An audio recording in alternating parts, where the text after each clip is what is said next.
ಕಣ್ಣುಗಳು ಹೋಗ್ಬಿಟ್ಟು ಮೈಗ್ರೇನ್ ತಲೆನೋವಿಂದ ನನಗೆ ನಿದ್ದೆನೇ ಬರ್ತಾ ಇರಲಿಲ್ಲ. ಒಟ್ಟು ನಿದ್ದೆನೇ ಮಾಡ್ತಾ ಇರಲಿಲ್ಲ. 1 ತಾಸು 2 ತಾಸು ಅಷ್ಟೇ ದಿನ ನಿದ್ದೆ ಮಾಡೋದು. ಆಮೇಲೆ ನನಗೆ ಮೊಬೈಲ್ ನೋಡಿನೂ ಸ್ವಲ್ಪ ತ್ರಾಸಾಯ್ತು. ನನಗೆ ಮತ್ತು ಕಣ್ಣು ಹೋಗ್ಬಿಟ್ಟು ರೀ 3 ತಿಂಗಳ ತ್ರಾಸು ಮಾಡ್ಕೊಂಡೆ ಮನ್ಯಾಗ. ಭಾಳ ಕಡೆ ತೋರಿಸಿದ್ದೆ ನಾನು. ಬೆಂಗಳೂರಿಗೆ ಹೋಗೋರಿದ್ದು ಮೆಂತೋ ಆಸ್ಪತ್ರೆಗೆ, ಗದಗ್ನಲ್ಲಿ ಸಿರ್ಗುಂಪಿ, ಆಮೇಲೆ ಹುಬ್ಳಿಯಲ್ಲಿ ಕೋರಿ ಡಾಕ್ಟ್ರು, ಎಲ್ಲರ ಕಡೆನೂ ನಾವು ತೋರಿಸಿದ್ದೀವಿ. ಅದು ನನಗೆ ಯಾವುದೂ ರಿಸಲ್ಟ್ ಬರಲೇ ಇಲ್ಲ.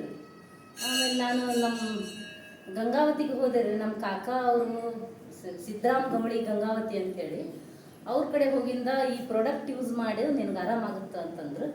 ನಾನು ಆ ಪ್ರಾಡಕ್ಟ್ ತೊಗೊಂಡು ನಾನು ಯೂಸ್ ಮಾಡಿ, ಈ ಬಯೋಟೋರಿಯಂ ಪ್ರಾಡಕ್ಟ್ ತೊಗೊಂಡು ನಾನು ಯೂಸ್ ಮಾಡಿ 15 ದಿವಸಕ್ಕೆ ನನ್ನ ಕಣ್ಣು ಕಾಣ್ಲಿಕ್ಕೆ ಸ್ಟಾರ್ಟ್ ಆಗುತ್ತೆ.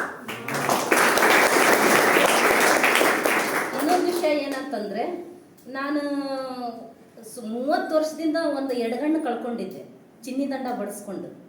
ನನಗಿರೋದೇ ಒಂದೇ ಕಣ್ಣಿತ್ತು, ಅದು ತುಂಬ ಪವರ್ ಇತ್ತು ಅದ್ರಾಗ. ಅದು ಅದೇ ಕಣ್ಣು ನನಗೆ ಹೋಗ್ಬಿಡ್ತು. ಆಮೇಲೆ ಇದು ಕಣ್ಣು ಹೋಗಿದ್ದ ಕಣ್ಣು 15 ದಿವಸಕ್ಕೆ ಸ್ಟಾರ್ಟ್ ಆಗಿಬಿಡ್ತು ಕಾಣಲಿಕ್ಕೆ. ಈಗ ಬಲಗಣ್ಣು ಹೋಗಿತ್ತಲ್ರಿ, ಅದು ಈಗ ಅದನ್ನು ಕೂಡ ಕಾಣ್ಲಿಕ್ಕೆ ಸ್ಟಾರ್ಟ್ ಆಗಿದೆ. ನಮಸ್ಕಾರ.